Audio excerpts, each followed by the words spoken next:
देखिए, कुदरत की चुनौती से निपटने की तैयारी हिंदुस्तान ने कर ली है। समंदर की ऊंची लहरें बिपरजॉय तूफान की दस्तक दे रही हैं। गुजरात, महाराष्ट्र ने इस तूफान का मुकाबला करने के लिए कमर पूरी तरह से कस ली है। तमाम तस्वीरें आपके सामने हैं। गुजरात में मौसम विभाग ने आने वाले तमाम दिनों में बिपरजॉय के और भी गंभीर चक्रवाती तूफान में बदलने की चेतावनी जारी की है। तो वहीं इस तूफान के 5 जून के आसपास उत्तर की ओर बढ़ने की आशंका भी जता दी गई है। 15 जून की दोपहर इस तूफान के कच्छ के तट को पार करने की उम्मीद है। इस दौरान इसकी रफ्तार 125 से 135 किलोमीटर प्रति घंटा रह सकती है। ऐसे में सभी लोगों को आगाह कर दिया गया है। सभी लोगों को घर के अंदर सुरक्षित स्थान पर रहने के लिए बाकायदा एक एडवाइजरी जारी की गई है। चक्रवात से दो हाथ करने के लिए एजेंसियां सक्रिय हो गई हैं। समंदर के तटों पर एनडीआरएफ की तमाम टीमों की तैनाती भी कर दी गई है। तो बिपरजॉय की से युद्ध की तैयारी लगातार जारी है।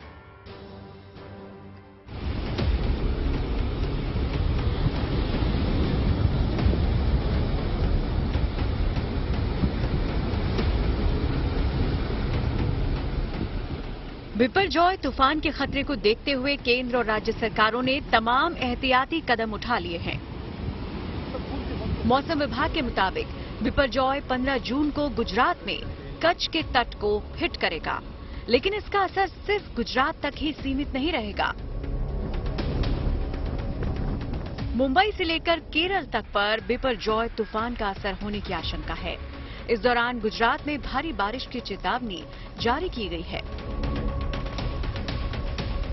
इसके साथ ही प्रशासन ने लोगों को समुद्री तटों की ओर नहीं जाने का अलर्ट जारी कर दिया है। वहीं पुलिस प्रशासन, डिजास्टर मैनेजमेंट और सागर दल के जवानों के साथ मिलकर सभी एहतियाती उपाय में जुटा हुआ है। कोई भी जाहिर जनता को प्रतिबंधित किया गया है, कोई भी मुलाकात नहीं कर सकता। और जो ये बिपरजॉय वावाजोड़े अनुसंधान और डिजास्टर मैनेजमेंट की टीम के साथ पुलिस अधिकारी, कर्मचारी, होमगार्ड, जीआरडी और सागर दल के जवानों को भी बंदोबस्त के लिए तैनात किया गया है कि भाई जो नजदीक के गांव के लोग हैं उनको स्थानांतर किया जाए या कोई भी पेड़ गिरने से कोई रास्ता बंद हो जाए, उसके लिए भी नवसारी जिला पुलिस अलर्ट है। बिपरजॉय तूफान का सबसे ज्यादा असर गुजरात के तटीय इलाकों पर पड़ने वाला है। 14 जून को कच्छ, द्वारका, पोरबंदर, जामनगर, राजकोट, जूनागढ़ और मोरबी जिलों में ज्यादातर जगहों पर मध्यम बारिश और कुछ जगहों पर जबरदस्त बारिश की संभावना है। 15 जून को कच्छ, द्वारका और जामनगर में कुछ जगहों पर भारी बारिश हो सकती है। वहीं पोरबंदर, राजकोट, मोरबी और जूनागढ़ में कुछ जगहों पर मूसलाधार बारिश होने की आशंका है।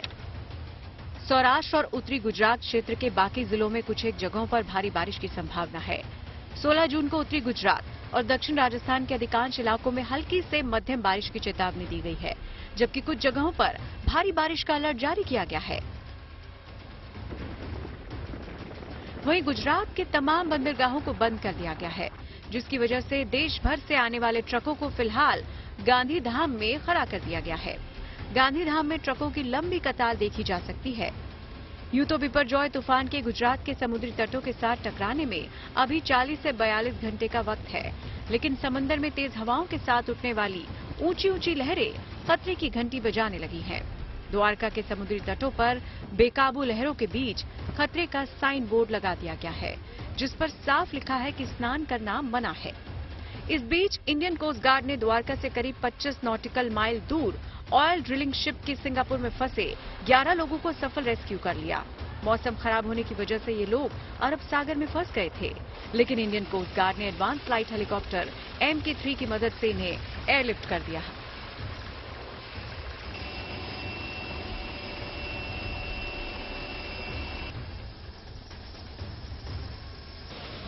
साफ है कि केंद्र और राज्य सरकारों के तमाम विभाग बिपरजॉय तूफान से निपटने में कोई कोर कसर नहीं छोड़ रहे।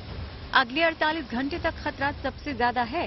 15 जून की सुबह से अगले 12 घंटे तक पोरबंदर और द्वारका जिले के तटों पर हवा की रफ्तार 125 से 150 किलोमीटर प्रति घंटे से रहने की संभावना है। इस दौरान सबसे ज्यादा एहतियात बरतने की जरूरत होगी। Bureau report, good news today. तो बिपरजॉय से किस प्रकार के खतरे की आशंका है, इसको भांपने के लिए तमाम तरह की टीमों की तैनाती वहां पर कर दी गई है। इसको समझते हैं और हमारी सहयोगी गुंजन के पास चलते हैं, जो मैप के जरिए आपको दिखाएंगे और समझाएंगे कि किस प्रकार का प्रभाव बिपरजॉय का तमाम एरियाज में, तमाम इलाकों में पड़ सकता है। गुंजन। बिल्कुल शगुफ्ता, हमारे दर्शकों ने रिपोर्ट देख ली होगी और ये समझ लिया होगा कि ये तूफान कितना खतरनाक हो सकता है। लेकिन अब इस मैप के जरिए समझते हैं कि ये तूफान कहां से टच होते हुए आगे की तरफ जाएगा। तो देखिए, राज्यों को समझने की कोशिश कीजिए। ये है अरब सागर, यहां पर आपको सीधे तौर पर ये तूफान नजर आएगा। आगे बढ़ेगा ये गुजरात की तरफ, जामनगर का एरिया। यहां पर अगले 24 घंटे में, या यूं कहें कि अगले 2 दिन यहां पर इसका असर देखने को मिलेगा। अहमदाबाद की तरफ अगर हम आते हैं तो यहां पर भी इसका असर कुछ हद तक देखने को मिलेगा। और जैसे ही ये बिपरजॉय आगे की तरफ बढ़ेगा तो ये उदयपुर यानी कि दक्षिणी राजस्थान का जो एरिया है, यहां पर भी इसका असर देखने को मिलेगा। तो ऊपर के एरिया में जैसे जैसे बढ़ता जाएगा वहां पर इसका असर होगा। अब नीचे की तरफ जरा मैप को समझते हैं। ये देखिए, गुजरात का एरिया इधर आ जाता है, मुंबई यानी कि महाराष्ट्र में भी यहां पर बिपरजॉय का असर कुछ हद तक देखने को मिलेगा, उतना नहीं जितना कि गुजरात में। केरल सबसे नीचे आ जाता है, इधर तमिलनाडु, मुंबई के ठीक नीचे गोवा में भी कुछ हद तक असर देखने को मिलेगा। और उसके बाद यहां पर कर्नाटक का जो एरिया है, कुछ हद तक वहां पर भी असर देखने को मिलेगा। जहां पर कम असर होगा वहां पर तेज हवाएं चलेंगी, इसके साथ साथ बारिश वहां पर हो सकती है। लेकिन जो बीचेस वाले एरिया हैं वहां पर तेज हवाओं के साथ साथ इसका बहुत ज्यादा असर देखने को मिलेगा, जो कि एरिया रहेगा गुजरात का, इधर दक्षिणी राजस्थान का। राजस्थान से आगे की तरफ जाएंगे तो एमपी में इसका कुछ खास असर नजर नहीं आएगा। ऊपर की तरफ अगर जाते हैं तो उत्तर प्रदेश, वहां पर तेज बारिश होने की संभावना जरूर जताई जा रही है। तो ऐसे में एहतियात बरतना आपके लिए बहुत ज्यादा जरूरी है। एनडीआरएफ की टीमें तैनात हैं, दूसरी तरफ प्रशासन भी पूरी मुस्तैदी बनाया हुआ है। Over to you Aditi. चलिए, मैप के जरिए हमने समझ लिया गुंजन से कि किस प्रकार से ये प्रभावित कर सकता है तमाम इलाकों को। अब सीधा मुंबई का रुख कर लेते हैं, जहां पर पारस दामा हमारे साथ मौजूद हैं। पारस, मुझे ये बताइए कि किस प्रकार की तैयारियां वहां पर की जा रही हैं इस तूफान के मद्देनजर। आप इस वक्त कहां पर मौजूद हैं? जी बिल्कुल, तैयारियां जो हैं यहाँ पे कर दी गई हैं। एहतियातन तौर पर जो है अलग अलग टीमें जो है वो यहाँ तैनात की गई हैं। यहाँ पर मुंबई पुलिस को तैनात किया गया है। सबसे महत्वपूर्ण बात यह है कि यहाँ पे जितने भी बीचेस हैं पूरे मुंबई में, उन सारे बीचेस को बंद कर दिया गया है आम लोगों के लिए। आम लोग अंदर ना आ पाए उसके लिए बैरिकेडिंग की गई है। बैरिकेडिंग के साथ साथ मुंबई पुलिस के जो जवान है वो आपको यहाँ पर विजुअल्स में दिख रहे होंगे, उनको लगातार जो है यहाँ तैनात किया गया है। साथ ही साथ जो है लाइफ गार्ड की टीम्स जो हैं वो यहाँ तैनात की गई हैं, क्योंकि जिस तरीके से लहरें उठ रही हैं इतना असर यहां नहीं दिख रहा है, मगर हवाएं काफी तेज हैं, क्योंकि गुजरात महाराष्ट्र से बहुत ज्यादा सटा हुआ है। महाराष्ट्र और गुजरात की बॉर्डर्स जिस तरीके से लगी हुई हैं, यहां पर इस वजह से जो है वो काफी ज्यादा असर आप देख सकती हैं। मगर लोगों को ध्यान रखते हुए, लोगों को हानि न पहुंचे उसके लिए तैयारियां बीएमसी हो या मुंबई पुलिस हो उनके द्वारा की गई है। अलग अलग जगहों पे जो है बैरिकेड्स लगाए गए हैं। मुंबई पुलिस के जवान जो हैं वो यहाँ तैनात हैं। वहीं मुंबई के अलग अलग इलाकों में जो है वो एनडीआरएफ की टीम्स भी पहुंच गई हैं। कुछ टीम्स जो है वो पुणे से भी बुलाई गई हैं। अगर कुछ ज्यादा होता है, ज्यादा हालात बिगड़ते हैं तो हालातों को काबू लाने के लिए, काबू जल्दी ला सके उसके लिए टीम्स को जो है वो तैनात किया गया है। यहाँ पर एक बाउंड्री वॉल भी लगा दी गई है। यहाँ पर फ्लैग्स आप देख रही हैं, ये फ्लैग इसके लिए लगाया गया है कि लोगों को पता चल सके कि इससे आगे आपको नहीं जाना है, क्योंकि खतरा जो है वो बढ़ सकता है। लहरें देखिए, ऊंची लहरें हैं। अमूमन जो है मुंबई के जुहू बीच जहां पर हम खड़े हैं, इतनी बड़ी लहरें जो है वो आप नहीं देख पाएंगे। साथ ही साथ हवा काफी ज्यादा तेज चल रही है, क्योंकि गुजरात के समुद्र में ऑलमोस्ट जो है वो चक्रवाती तूफान जो है वो आगे बढ़ रहा है।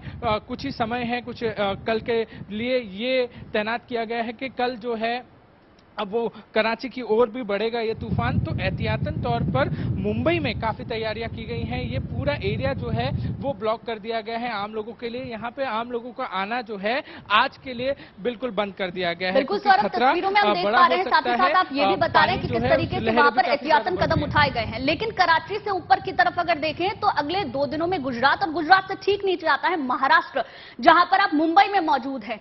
तो ऐसे में हम उम्मीद करें कि 16 से 17 जून के आसपास वहां पर बिपरजॉय का असर देखने को मिलेगा।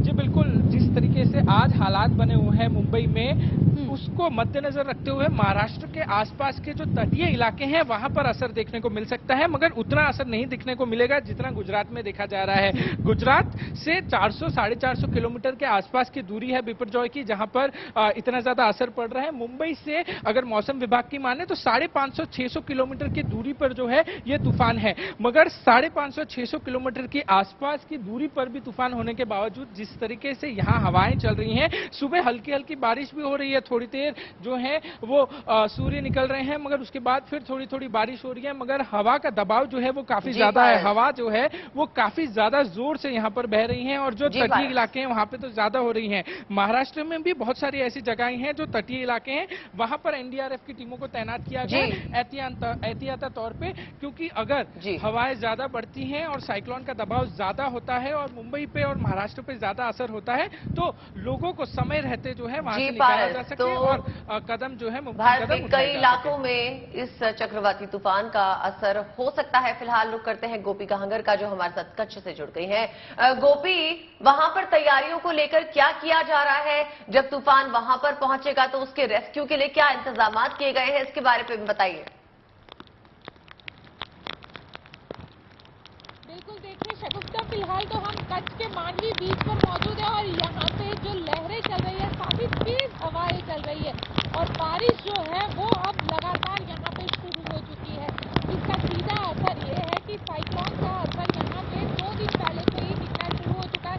15 तारीख को साइक्लोन जो है वो कच्छ के समुद्र किनारे से टकराएगा, लेकिन उससे पहले यहाँ पे तेज हवाएं, ये सारी चीजें शुरू हो चुकी है। यहाँ पे जहाँ हम मांडवी पे कब मौजूद है, वहां से अगर साइक्लोन का डिस्टेंस देखें तो करीब 400 किलोमीटर दूर है ये साइक्लोन का डिस्टेंस, लेकिन समुद्र में लहरें उठ रही है। कई लो लाइन इलाके हैं जिसे खाली करवा दिया गया है। प्रशासन के जरिए एनडीआरएफ की 18 जितनी जो टीम है उसको तैनात कर दिया गया है। साथ ही कोस्ट गार्ड को भी अलर्ट कर दिया गया है कि समुद्र में अगर किसी भी तरीके की कोई बड़ी कहीं पे कोई फंसा हुआ है या किसी भी तरीके से कोई रेस्क्यू ऑपरेशन करना है तो कोस्ट गार्ड वो रेस्क्यू ऑपरेशन जो है वो कर पाए, उसकी ये कोशिश जो है वो भी लगातार यहाँ पे, क्योंकि कल ही गुजरात के समुद्र किनारे से एक रेस्क्यू ऑपरेशन करके कोस्ट गार्ड ने 50 लोगों की जान बचाई है।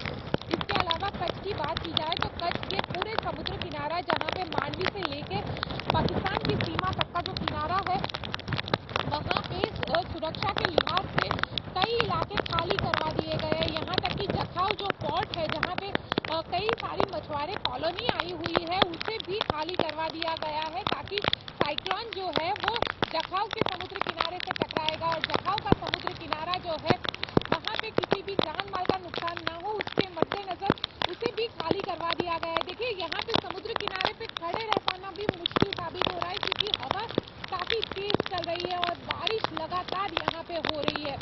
और लगातार कच्छ जो है, कच्छ के अंदर प्रशासन के जरिए मीटिंग की जा रही है। यहाँ तक कि जो केंद्रीय मंत्री मनसुख मांडविया है वो भी यहाँ पर पहुंचे हुए हैं, वो भी लगातार मीटिंग कर रहे हैं। मैं आपको समुद्र का वो दिखाती हूँ। समुद्र में लहरें जिस तरीके से उठ रही है वो काफी खतरनाक लहरें यहाँ पे उठ रही है। बीचेस को बंद कर दिया गया है प्रशासन के जरिए।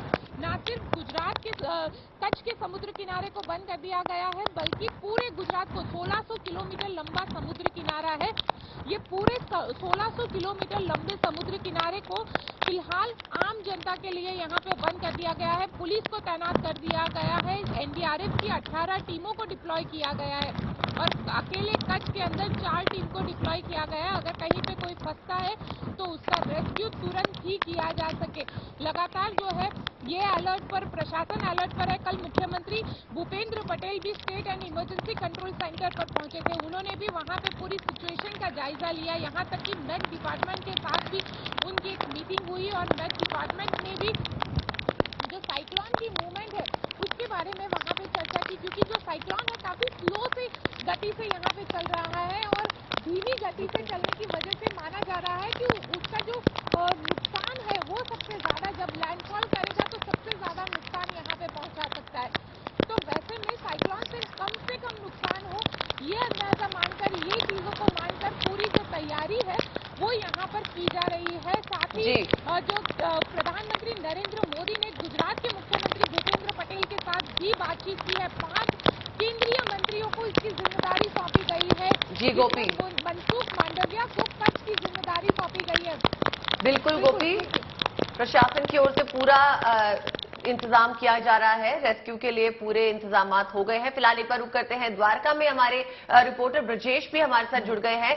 ब्रजेश, जहां पर आप मौजूद हैं वहां पर क्या स्थिति है, और जब तूफान वहां पर पहुंचेगा तो उस वक्त जो इंतजाम होने चाहिए क्या वो कर लिए गए हैं? देखिए, जब मैं आपसे बात कर रहा हूँ तभी यहाँ पे जो है वो तेज हवाएं चल रही है। सुबह से यहाँ पे हल्की हल्की बारिश हुई थी, फिर से बारिश शुरू हो चुकी है। और ये द्वारका का जो समुद्री किनारा है वहाँ पे जो लहरें हैं, लहरें जो ऊंची उठ रही है, इंटेंसिटी जो है वो बढ़ती जा रही है, क्योंकि साइक्लोन जो है वो धीरे धीरे नजदीक आ रहा है। हालांकि वो द्वारका के तट पे टकराएगा नहीं, वो कच्छ की तरफ मुड़ेगा, पर फिर भी द्वारका का जो समुद्री किनारा है, समुद्री तट है, वहां पे जो है इसका इफेक्ट देखने को मिल रहा है। विजिबिलिटी जो है बहुत ही कम हो चुकी है, और यहाँ पे जो निचले इलाके हैं वहां से लोगों को सुरक्षित स्थानों पे ले जाया गया है। तकरीबन 5000 लोगों का सुरक्षित जगहों पे जो है उनको ले जाया गया, स्थानांतरित किया गया है। और प्रशासन ने पूरी तैयारियां की है। एनडीआरएफ की जो टीमें हैं वो 2 टीमें यहाँ पे द्वारका में मौजूद हैं। केंद्रीय मंत्री परषोत्तम रूपाला यहाँ पहुंच चुके हैं, और गुजरात के जो गृह राज्य मंत्री है हर्ष संघवी, वो कल से ही यहाँ पे हैं, ताकि जो है प्रशासन को कोई फैसले लेने में दिक्कत ना हो, इसलिए मंत्रियों को यहाँ भेजा गया है। और जितनी जल्दी हो सके लोगों का इवैक्यूएशन यहाँ से जो है वो हो पाए, और साथ ही लोगों को जो है कम से कम दिक्कत हो, उस तरह की पूरी तैयारी प्रशासन कर रहा है। प्रशासन का दावा है कि हम लोग जीरो कैजुअलिटी मॉडल पे काम कर रहे हैं, क्योंकि जो ये चक्रवात है ये अब तक का सबसे गंभीर चक्रवात है। और माना जा रहा है कि पिछले 50 सालों में जितने चक्रवात आए हैं, चक्रवाती तूफान आए हैं, उसमें से सबसे गंभीर चक्रवाती तूफान जो है ये बिपरजॉय है। तो उस हिसाब से प्रशासन पूरी तैयारी कर रहा है। खुद प्रधानमंत्री और केंद्रीय गृह मंत्री भी मौके पर नजर बनाए रखे हुए हैं, और आज दोपहर को केंद्रीय गृह मंत्री अमित शाह जो है वो भी वीडियो कॉन्फ्रेंस से पूरी तैयारियों की समीक्षा करेंगे, जिसमें गुजरात के मुख्यमंत्री और गृह राज्य मंत्री भी जुड़ेंगे। तो प्रशासन पूरी तरह से तैयारी कर चुका है। अब जो है अगले 24 घंटे बेहद महत्वपूर्ण रहेंगे, क्योंकि अगले 24 घंटों में जो है वो यहाँ की जो इंटेंसिटी है वो भी बढ़ेगी, साथ ही जो रेन है वो भी बढ़ेगी। बारिश जो है वो भारी बारिश की जो है चेतावनी मौसम विभाग ने दी है। आप देख रहे हैं अभी भी जो बारिश का जोर है वो बढ़ रहा है धीरे धीरे। तो बारिश जो है वो बढ़ चुकी है, और साथ ही कल ऑरेंज अलर्ट दिया गया है और परसों रेड अलर्ट। तो बारिश जो है वो ज्यादा तेज होगी, हवाएं भी तेज चलेगी, और लोगों को अपने घरों से बाहर न निकलने के लिए भी सूचनाएं दी गई है। जी चलिए, बारिश भी तेज होगी और तमाम तरह के एहतियातन कदम जो हैं वो सरकार की तरफ से, प्रशासन की तरफ से लगातार उठाए जा रहे हैं। ब्रजेश, लौटती हूँ आपके पास। देखिए, गुजरात की बात कर रहे हैं, कच्छ की बात कर रहे हैं, प्रभाव दिखना स्टार्ट हो गया है, यहाँ पर अभी से शुरुआत हो गई है। गुंजन, समझाइए जरा एक बार फिर से गुजरात के एरिया को अच्छे से हमारे दर्शकों के लिए कि क्या क्या प्रभाव, कौन कौन से एरियाज, एक बार बताइए फिर से। बिल्कुल शगुफ्ता, ग्राउंड की जो तस्वीरें हैं वो हमारे संवाददाता दिखा रहे हैं, लेकिन मैप के जरिए समझना जरूरी हो जाता है। देखिए, ये है तूफान और ये है अरब सागर। अरब सागर से ठीक अब ये तूफान ऊपर की तरफ ऐसे बढ़ रहा है, और ये है गुजरात का एरिया। अब आप अंदाजा लगाइए कि तूफान से इधर जामनगर यानी कि गुजरात का पूरा एरिया, द्वारका का पूरा एरिया, जो हमारे संवाददाता भी दिखा रहे थे, वो एरिया कितना ज्यादा प्रभावित हो सकता है, क्योंकि तूफान है इधर से इधर आने में तूफान को महज 24 से मैं मान के चल रही हूं 48 घंटे का वक्त लगेगा। इसीलिए ये जो एरिया है ये सबसे ज्यादा प्रभावित रहने वाला है, क्योंकि ये साइकिल फॉर्म में है। बिपरजॉय का मतलब बहुत सारे लोग नहीं जानते होंगे। बिपरजॉय का हिंदी मतलब होता है आपदा। अब ये साइकिल के फॉर्म में, तो जैसे जैसे ये साइकिल आगे की तरफ बढ़ेगा उन इलाकों में इसका असर देखने को मिलेगा, जिसमें मुंबई महाराष्ट्र भी आ जाता है। और ये ऊपर की तरफ जब जा रहा है तो यहां पर आगे की तरफ पड़ता है राजस्थान, दक्षिण राजस्थान, और 16 तारीख के लगभग वहां पर इसका असर देखने को मिलेगा। इसीलिए जो गुजरात की तस्वीरें हैं वो वाकई अभी डराने वाली हैं, और एहतियातन कदम वहां पर ज्यादा उठाए जा रहे हैं। शगुफ्ता जी चलिए, पारस के पास चलती हूँ, मुंबई में मौजूद हैं पारस, मुझे ये बताइए कि आपने वहां की तैयारियों की तस्वीर हमें दिखा रहे हैं, दर्शकों को हम लगातार बता रहे हैं कि कितना गंभीर है ये तूफान। मुझे ये समझाइए कि वहां पर जो रेजिडेंशियल एरियाज हैं, आप जहां पर इस वक्त मौजूद हैं, वहां के लोगों को एहतियातन किस प्रकार के आदेश सरकार की तरफ से दिए गए हैं? जो बिल्कुल उससे सटे हुए इलाके हैं, जहां पर लोग रहते हैं, जहां पर आप इस वक्त मौजूद हैं। जी बिल्कुल, ये जुहू का इलाका है, जुहू का सबसे पॉश इलाकों में से एक माना जाता है। आप देखिए, यहाँ पे रेसिडेंशियल एरियाज जो हैं वो बीच के एकदम सटे हुए हैं। तो सबसे महत्वपूर्ण चीज जो है वो प्रशासन द्वारा की गई है कि बीच के आसपास के सारे इलाके जो हैं वो लोगों के लिए बंद कर दिए गए हैं। लगातार की जा रही है, बैरिकेड जा रहे हैं, और जितने भी रेजिडेंशियल वासी हैं उनको कहा गया है कि आप अपने घर से अगर निकल भी रहे हैं तो बीच की ओर मत आइए, क्योंकि क्योंकि पानी बढ़ सकता है, क्योंकि जिस तरीके से आप देखिए लहरें अभी भी उठ रही हैं, थोड़ी थोड़ी हल्की हल्की बारिश जो है वो अभी शुरू हो गई है यहाँ पर। तो जितने भी रेसिडेंशियल इलाके हैं यहाँ पे होटल्स बहुत सारे हैं, आसपास बीच के साइड में जो है वो होटल्स हैं यहाँ पे। तो सबसे महत्वपूर्ण चीज जो है वो की गई है, यहाँ पे आग्रह किया गया है सारे लोगों को कि बीच की ओर मत आइए, आप अपने अपने घरों में रहिए, क्योंकि बीच की ओर आएंगे ज्यादा हवा चल रही है, जिस तरीके से साइक्लोन का खतरा यहाँ पे बढ़ता जा रहा है वो एक चिंता का विषय है। तो ऐसे में हिदायत दी गई है प्रशासन द्वारा कि बीच की ओर जो है आप नहीं आए, बीच की ओर जो है वो आना खतरे से खाली नहीं है। जब पारस, ये भी बताइए कि जो बीच से सटे इलाके हैं और जो लोग रेजिडेंशियल बिल्डिंग्स में इस वक्त रह रहे हैं, तो क्या उन्हें वहां से हटाया गया है, क्या सुरक्षित स्थानों पे भेजा गया है, या आसपास के इलाकों में बिल्डिंग्स में लोग मौजूद रह सकते हैं, महाराष्ट्र में, मुंबई में खासकर?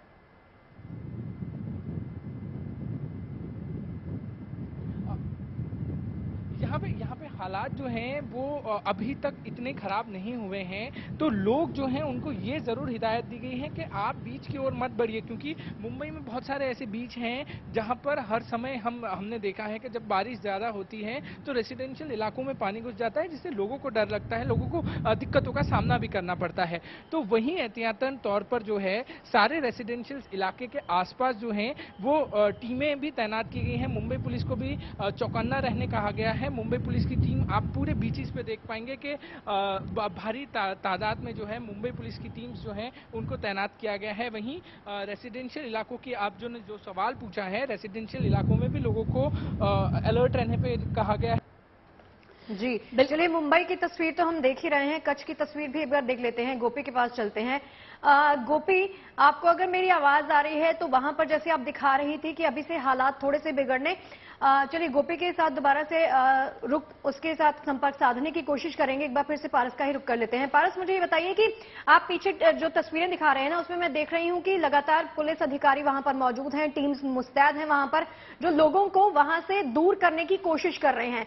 तो लोगों को बाकायदा क्या निर्देश दिए जा रहे हैं कि आप बीच के पास मत आइए, क्योंकि जुहू बीच एक ऐसा इलाका है मुंबई का जहां बहुत बड़ी तादाद में लोग घूमने फिरने के लिए आ जाते हैं। अभी तक पूरे के पूरे जो मुंबई के वासी होंगे उन तक ये अलर्ट पहुंच गया होगा क्या? जी बिल्कुल, सारे मुंबई वासियों को ये अलर्ट जारी कर दिया गया है कि मुंबई के जितने भी तटीय इलाके हैं या जितने भी सी बीचेस हैं, आप वहां पे ना जाएं, क्योंकि साइक्लोन का खतरा बढ़ा हुआ है। मुंबई पुलिस जो है वो लगातार कोशिश कर रही है, क्योंकि जितने भी लोग हैं वो दूर दूर से मुंबई आते हैं, खासकर जुहू बीच पे आते हैं और जुहू बीच जो है वो घूमने की इच्छा लेके आते हैं। ऐसे में जो हालात हैं पिछले 2 दिन से, उसको मद्देनजर रखते हुए प्रशासन ने यहाँ पर रोपिंग कर दी है और बैरिकेड्स लगा दिए गए हैं। मुंबई पुलिस के अधिकारी हो या मुंबई पुलिस की टीम हो, वो लगातार जो है कोशिश कर रही है कि जितने भी लोग मान नहीं रहे हो, अंदर आने की कोशिश कर रहे हैं, उनको समझाया जाए कि आप इस हालात में अंदर ना आए। लोग देखिए जो बॉर्डर्स हैं वहां पे बैठे हुए हैं, अंदर आने की कोशिश कर रहे हैं, बट मुंबई पुलिस लगातार अलर्ट मोड में है। वो उनको मना कर रही है कि आज और कल 2-3 दिन जब तक साइक्लोन का खतरा नहीं टल जाता आप अंदर ना आए। वहीं जो टीम्स, बाकी की टीम्स है वो भी यहाँ तैनात है। लाइफ गार्ड जो है वो देखिए आप कि लाइफ गार्ड की टीम भी जो है वो हर एक कोने पे जो है यहाँ तैनात की गई है। तो साइक्लोन बिपरजॉय की गंभीरता को देखते हुए सरकारें लगातार अलर्ट मोड पर हैं। गुजरात और महाराष्ट्र में हाई अलर्ट घोषित कर दिया गया है। आपको बता दें, गृह मंत्री और प्रधानमंत्री नरेंद्र मोदी की तरफ से बाकायदा अधिकारियों के साथ एक मीटिंग भी की गई है। हाई लेवल मीटिंग हुई है, जहां पर अधिकारियों को बाकायदा निर्देश जारी किए गए हैं कि किस तरह से लोगों को सावधान रहने की हिदायत जारी की जानी चाहिए। गुंजन बनी हुई है मेरे साथ, गुंजन के पास चलते हैं। गुंजन, समझाइए जरा एक बार फिर से मैप के जरिए और दिखाइए हमारे दर्शकों को कि क्या क्या प्रभावित इलाके हैं, कहां कहां से आगे बढ़ता जा रहा है। रेस्क्यू ऑपरेशंस की हम लगातार बात कर रहे थे, हमारे सहयोगी जुड़े थे, लेकिन अभी फिलहाल ये समझ लेते हैं कि किस प्रकार से इसका प्रभाव आगे हमें देखने को मिलेगा। Over to you Gunjan. बिल्कुल शगुफ्ता, देखिए प्रभाव को हम तस्वीरों के जरिए लगातार देख रहे हैं, ग्राउंड पे हमारे संवाददाता दिखा रहे हैं, लेकिन ये समझना जरूरी हो जाता है कि किन किन राज्यों में इसका असर पड़ेगा, जो कि मैंने पहले भी बताया। लेकिन फिर भी देखिए, अरब सागर है यहाँ पर, इधर लगता है पाकिस्तान, कराची का ये पूरा एरिया, लेकिन हम आते हैं हिंदुस्तान की तरफ। ये है अहमदाबाद यानी कि गुजरात का एरिया, जो कि सबसे ज्यादा प्रभावित हो सकता है अगले 2 दिनों में, जो कि हमने, हमारे संवाददाता ने जब हमसे बातचीत की उसमें ही समझ आ रहा था कि वहां पर कितनी तेज हवाएं चल रही हैं। तो अहमदाबाद का एरिया सबसे ज्यादा हाई अलर्ट पर है। कच्छ का एरिया, जामनगर का एरिया, यहां पर तेज बारिश के साथ साथ जो तटीय क्षेत्र हैं वहां पर हाई अलर्ट जारी कर दिया गया है। अब इस पूरे साइक्लोन को अगर समझें तो ये सर्कुलर मोड में आगे की तरफ बढ़ रहा है, यानी कि मुंबई का एरिया, मुंबई के एरिया को भी ये कवर करेगा। महाराष्ट्र में उतनी ज्यादा जो बुरी स्थिति है वो देखने को नहीं मिलेगी। गुजरात में इसका ज्यादा असर नजर आएगा। और उसके बाद नीचे के एरिया में आपने अगर समझा होगा थोड़ा, तो केरल में इस बार मॉनसून लेट आया है। कुछ हद तक वजह उसकी विपर्जॉय भी है। उसके ऊपर बेंगलुरु कर्नाटक का एरिया, जहां पर तेज बारिश आपको नजर आएगी। आने वाले दिनों में तेज हवाएं होंगी और तेज बारिश भी यहां पर नजर आएगी।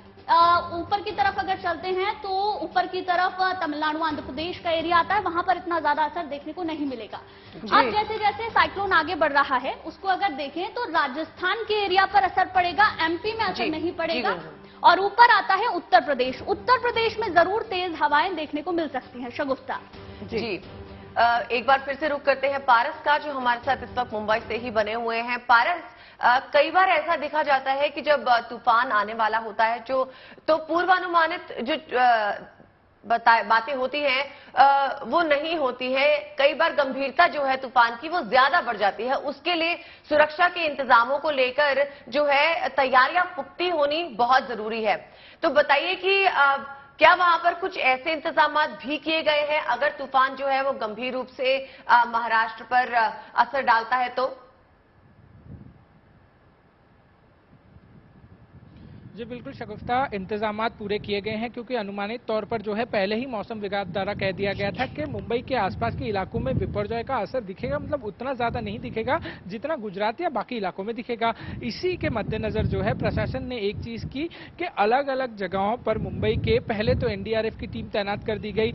1 या 2 दिन पहले ही जब ये विपर्जॉय आने की बातें चल रही थी कि मुंबई से इस दिन के आसपास जो है ये गुजरेगा, गुजरात में इस दिन के आसपास ये गुजरेगा, उसी से पहले जो है मुंबई और महाराष्ट्र के अलग अलग इलाकों में तैयारियां शुरू कर दी थी। तैयारियों के तौर पर एनडीआरएफ की टीमें जो हैं वो तैनात कर दी थी। मौसम विभाग लगातार जो है वो ट्रैक कर रहा था कि जो बिपरजॉय साइक्लोन है वो कहां कहां पहुंच सकता है, कितनी उसकी गति हो सकती है, क्या कुछ हो सकता है। सारे पूर्व अनुमान जो है वो अच्छी तरीके से नोट कर लिए गए थे मौसम विभाग के द्वारा। उसके बाद प्रशासन ने जब साइक्लोन को देखा कि अब मुंबई और गुजरात के आसपास जो है इसका असर बढ़ सकता है तो तैयारियां की गई। एनडीआरएफ की टीमों के साथ साथ मुंबई पुलिस जो है आपको हर जगह दिखेगी। मुंबई हो या महाराष्ट्र के तटीय इलाके हो, वहां पर मुंबई पुलिस की तैनाती जो है वो अनिवार्य कर दी गई है आने वाले 2-3 दिनों तक। वहीं लोगों की जो प्रेजेंस है बीच के आसपास जहां पर ज्यादा खतरा के लिए मनाही कर दी गई है कि आप बीच के आसपास ना आए। अगर आप नहीं मानते हैं और बीच के आसपास आते हैं तो आपको अंदर आने के लिए नहीं दिया जाएगा। क्योंकि वहां पर एक हादसा भी हुआ है, वहां पर 2 बच्चियां कल वही भी हैं, इसके बारे में भी जानकारी मिली है। तो उसके बाद क्या प्रशासन अलर्ट मोड पर आया है या फिर पहले से ही साइक्लोन को लेकर अलर्ट मोड पर रखा गया है और एनडीआरएफ की टीमें वहां पर लगी हुई हैं? जी बिल्कुल, अलर्ट मोड पर मुंबई पुलिस पहले से ही थी। जब साइक्लोन की उनको खबर मिली, एनडीआरएफ की टीम भी पहले से अलर्ट पर थी। जब साइक्लोन की खबर मिली प्रिपरेशन तब से शुरू हो गई थी। मुंबई के जुहू बीच के जैसे बहुत सारे इलाके हैं वहां पर बहुत मुश्किल होता है चीज़ों को संभालना, क्योंकि आप इलाका देखिए कितने लंबा ये पूरा इलाका है और यहाँ पर लोगों की तादाद भी काफ़ी रहती है। तो अगर लोग मेन गेट से एंट्री नहीं कर पा रहे हैं तो लोग अलग अलग तरीके से अंदर आने की कोशिश करते हैं। ये एक जिम्मेदारी होती है लोगों की इस तरीके की सिचुएशन में आप प्रशासन का साथ भी दें। और प्रशासन जिस तरीके से अलर्ट जारी करता है और कहता है कि खतरे की सिग्नल्स हैं, आप यहाँ पे मत आइए, तो वो आम नागरिकों को भी समझना चाहिए। एक हादसा कल जुहू बीच के आसपास रात को हुआ था, जब यहाँ पर जो लोग हैं वो बह गए थे। उसके बाद लगातार मुंबई पुलिस कोशिश कर रही है कि लोग अब किसी भी तरीके से जो है बीच के आसपास ना आ पाए, क्योंकि लहरें आप देखिए कितनी ऊंची लहरें हैं और इस लहरों में अगर कोई जाता है तो बहुत मुश्किल हो जाता है, क्योंकि पानी का दबाव इतना है, हवा भी यहाँ पर बाकायदा जारी की गई है। हो रही है हवा। मुझे ये बताइए, जब भी हम मुंबई की बात करते हैं ना पारस, तो एरियाज वाइज यहाँ पर मुंबई को डिवाइड किया गया है। लो लाइंग एरियाज में सबसे ज्यादा प्रभाव देखने को मिलता है, चाहे वो मुंबई की बारिश की बात करें या फिर अब हम साइक्लोन बिपरजॉय की बात करें। लो लाइंग एरियाज में सबसे तेजी के साथ पानी भरता है, लोग वहां पर रहते हैं, उनके घरों में पानी घुस जाता है, सबसे ज्यादा प्रभावित वही इलाके होते हैं। तो वहां पर कुछ खास तरह के निर्देश जारी किए गए हैं क्या? बिपरजॉय को लेकर यही खास जो चीजें हैं वो प्रशासन द्वारा की गई है कि बीच के आसपास ना आए, क्योंकि जिस तरीके से मौसम विभाग द्वारा पहले ही ये क्लियर कर लिया गया था कि ज्यादा असर मुंबई पे नहीं पड़ेगा, मगर बीच के आसपास मत जाइए। जो कोस्टल एरिया है, जो तटीय इलाके हैं, वहां पे आप मत जाइए। जैसे मुंबई का एक बहुत महत्वपूर्ण समाज जो है वो तट के आसपास रहता है, वो है कोली समाज। कोली समाज के लोगों को पहले ही कह दिया गया है कि आप फिशिंग के लिए जो है वो दरिया में 2-3 दिन तक ना जाए। जब तक खतरा टलता नहीं है तब तक आप जो है फिश पकड़ने के लिए ना जाए। ये एक सबसे महत्वपूर्ण चीज जो है वो उन लोगों के लिए की गई है जो तटों के इलाके के आसपास रहते हैं। कोली समाज जो मुंबई के तटीय इलाके के आसपास रहता है। वहीं बाकी के लो लाइन एरियाज हैं उन पे इतना ज्यादा खतरा अभी के लिए नहीं है, क्योंकि बारिश अभी तक पूरी तरीके से आई नहीं है। वहीं साइक्लोन की बात करें तो साइक्लोन को लेकर सिर्फ बीचीज के आसपास और जो तटीय इलाके हैं मुंबई और महाराष्ट्र के आसपास के, वहां जाना खतरे से खाली नहीं हो सकता, क्योंकि जिस दबाव से साइक्लोन बिपरजॉय आगे बढ़ रहा है, कहीं ना कहीं ज्यादा असर होने की भी आशंका हो सकती है। गुजरात के जिस तरीके के हालात हैं वैसे हालात मुंबई में अभी तक नहीं बने हैं, क्योंकि 600-650 किलोमीटर दूर है ये साइक्लोन मुंबई से, मगर असर हवाएं अक्सर देखा जाता है कि काफी ज्यादा तेज जो है वो के बाद भी असर रहता है। इस स्थिति में मछुआरों को क्या निर्देश दिए गए हैं, कब तक वो मछली पकड़ने नहीं जा सकते? जी बिल्कुल, मछुआरों के लिए भी एक अलर्ट जारी किया गया है कि जो लोग तटीय इलाकों में रहते हैं, कोली समाज जो मैंने आपको दोहराया, जो फिशरमैन हैं, उन सबको आने वाले 2-3 दिन तक जो है वो दरिया में जाने की अनुमति नहीं है। उनको ये हिदायत दी गई है कि आप जितना हो सके अपने घर के आसपास रहिए और दरिया के अंदर ना जाए, क्योंकि जिस तरीके से दबाव बना हुआ है साइक्लोन बिपरजॉय का, कोई बड़ा हादसा हो सकता है। तो आने वाले 2-3 दिन तक, जब तक मौसम विभाग ये ना कह दे कि अब खतरा जो है वो कम हो गया है, तब तक जो है जितने भी फिशरमैन कम्युनिटी के लोग हैं उनको दरिया में जाने की अनुमति अभी के लिए नहीं है। ये जो जुहू इलाका है ना, जहां पर आप खड़े हैं, जहां पर पीछे हम पूरा रेजिडेंशियल एरिया देख रहे हैं, एक बहुत लंबा सा ट्रैक है। मुझे ये बताइए कि यहाँ से जो लोग अपने ट्रैवल के लिए निकलते हैं, अपने रोजमर्रा के कामों के लिए निकलते हैं, इन एरिया से जब वो बाहर निकलेंगे, उनके लिए भी निर्देश जारी किए गए हैं कि आप फिलहाल तो 24 घंटे के लिए एटलीस्ट जो अलर्ट दिया गया है कि आप घरों में ही रहिए, अपने काम करने के लिए भी बाहर मत आइए, अगर आपके लिए पॉसिबल है तो। ऐसा अलर्ट नहीं जारी किया गया है, सिर्फ ये किया गया है, ये कहा गया है प्रशासन द्वारा कि आप जिम्मेदारी से अपने घर से बाहर निकलिए, आसपास के ऐसे इलाकों में ना जाइए जहां पर खतरा बढ़ सकता है। काम पे जाइए आप, मगर एहतियात बरतिए। ऐसी जगहों पे अगर आप काम करते हैं, क्या समझिए आप जुहू इलाके में काम करते हैं, वहां पे फूड कोर्ट है, अगर आप उस फूड कोर्ट में काम करते हैं, वो वैसे तो बंद कर दिया गया है मगर दरिया से नजदीक है, तो आप दरिया के पास मत जाइए, ऐसी जगहों पर मत जाइए जिससे आपकी जान को हानि पहुंच सकती है। आपके पास फिर लौटते एक बार रुक करते हैं देव कोटक का, जो हमारे साथ मुंबई से ही जुड़ गए हैं। देव, ये बताइए कि मुंबई के ऐसे कौन कौन से इलाके हैं जहां पर सावधानियां बरतने को कहा गया है?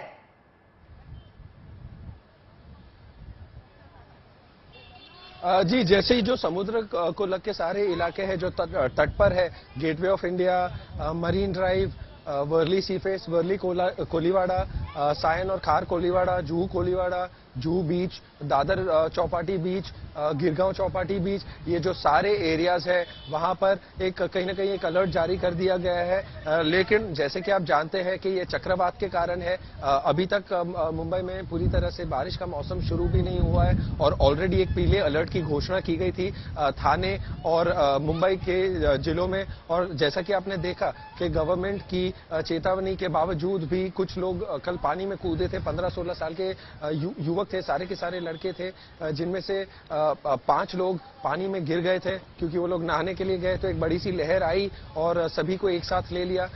एक को तो एक मछुआरे ने बचा लिया, 2 की बॉडी आज सुबह मिली है और 2 अभी भी मिसिंग है। तो कहीं ना कहीं आप इस चेतावनी की गहराई समझ सकते हैं। अगर आपको एक और बार दिखा दे, मैं अपने कैमरामैन सचिन को कहूंगा कि हमारे दर्शकों को एक बार विजुअल्स दिखा दे, तो ये गेटवे ऑफ इंडिया पर आप कहीं ना कहीं देख पा रहे हैं कि विजिबिलिटी भी थोड़ी सी रुकी हुई है। लोग आज थोड़े फिर भी अलाउ किए जा रहे हैं, अनुमति दी जा रही है। कल जब थे तब पुलिस ने किसी को आने की अनुमति नहीं दी थी। क्योंकि कल और ज्यादा पीली अलर्ट की घोषणा की गई थी और पूरे दिन ये जो हाई टाइड का मौसम है वो रहा है चक्रवात के चलते हुए। लेकिन अभी भी चक्रवात से मुंबई को या महाराष्ट्र को, जैसे हम अंग्रेजी में कहते हैं, इमीडिएट डेंजर नहीं है, क्योंकि ये 500 से 600 किलोमीटर अंदर अरेबियन सी के अंदर है और जो गुजरात में जाते हुए कराची पाकिस्तान में लैंडिंग करेगा और 48 आवर्स की जो टाइमलाइन बताई गई थी वो बहुत ही ज्यादा महत्वपूर्ण होगी।